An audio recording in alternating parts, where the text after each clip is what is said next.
La rubrica Friuli Lavoro è offerta da MAV, Men at Work.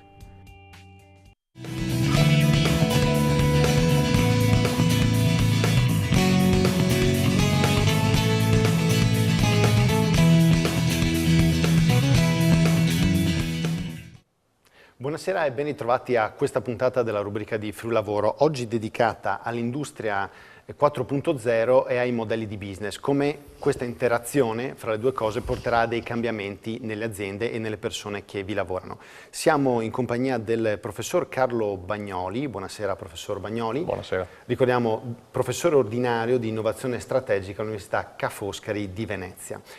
Prima domanda professore, che cos'è il Competence Center delle Tre Venezie, dove si trova e quali sono i suoi partner e le finalità con quali opera? È un progetto che vuole rispondere a un bando che dovrebbe uscire a giorni promosso dal MISE, quindi dal Ministero dello Sviluppo Economico, in particolare dal Ministro Calenda, che ha sviluppato tutto il tema, appunto, tutta una serie di progettualità e di bandi per aiutare le imprese ad affrontare il tema dell'industria 4.0, tra cui, oltre agli incentivi fiscali ben noti, anche la creazione di centri di competenza verticali sulle tecnologie abilitanti l'industria 4.0, e il Triveneto, nella sua interezza, si è candidato a in qualche modo svilupparne uno, sapendo che il Triveneto in particolare è rimasto molto indietro rispetto ad altre regioni, faccio riferimento in particolare alla Lombardia, negli ultimi 20 anni perdendo posizioni di competitività, soprattutto per l'eccessivo individualismo, campanilismo che ci caratterizza.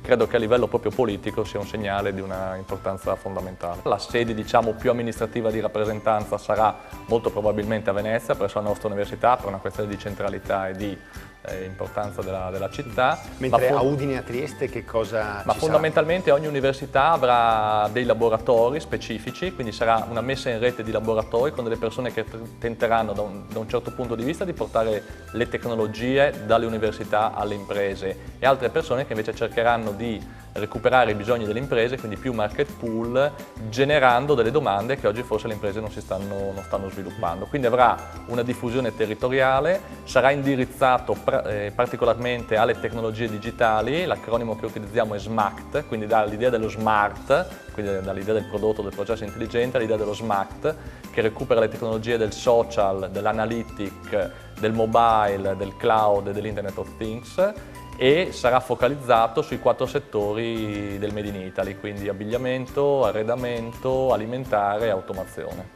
Per le imprese italiane invece l'impatto dovrebbe essere soprattutto a livello di modello di business, quindi nella logica di funzionamento delle imprese. E quindi come cambierà il modello di business, professore? Beh, noi stiamo sviluppando una ricerca assieme a KPMG e ne abbiamo identificati 12 possibili paradigmi di modelli di business, quindi dal tema della servitization alla monetizzazione diretta dei dati, monetizzazione indiretta dei dati e via dicendo. Faccio un esempio. L'idea di aumentare le funzionalità di un prodotto sicuramente è importante, però il vero valore ormai sta nel gestire i dati che un prodotto con dei sensori permette di generare. A questo punto, se noi lasceremo alle big imprese digitali, Amazon, Facebook, di gestire questi dati, il vero valore verrà in qualche modo generato da loro, verrà appropriato da loro. Ma proprio in questo senso qua, le aziende che magari stanno vedendo anche questa rubrica, quali aziende devono temere l'industria 4.0, invece quali tipologie di aziende devono ritenere che invece l'industria 4.0 sarà una gigantesca opportunità per loro e per il loro business?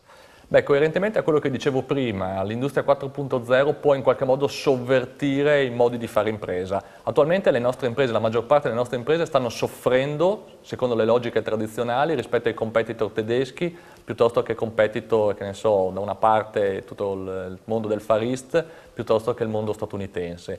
Quindi arrivando a questa rivoluzione industriale, perché di fatto siamo alla 4ª rivoluzione industriale, che permette di cambiare i paradigmi produttivi e quindi il modello di business, le nostre imprese che in questo momento ad esempio soffrono di nanismo potrebbero in realtà approfittarne, cambiare le regole del gioco e stabilire un nuovo modo di fare impresa. Quindi l'idea è l'impresa, qualsiasi impresa può veramente rivoluzionare il suo modo di fare business acquisendo posizioni potenzialmente anche di dominanza a livello mondiale, ma deve immediatamente immaginarsi come sfruttare per cambiare le regole del gioco in qualche modo questo salto paradigmatico. Quindi occorre cogliere le opportunità derivanti dall'industria 4.0 e fare delle proposte nuove a dei mercati che sono assetati di novità. Professore, un esempio di chi è riuscito a coglierlo fino adesso nel nord-est?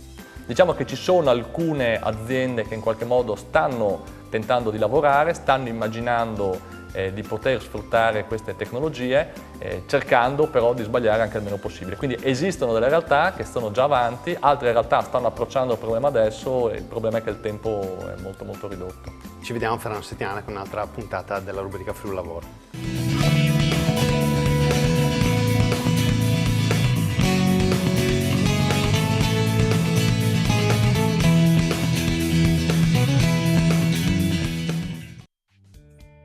La rubrica Friuli Lavoro è stata offerta da MAV, Men at Work.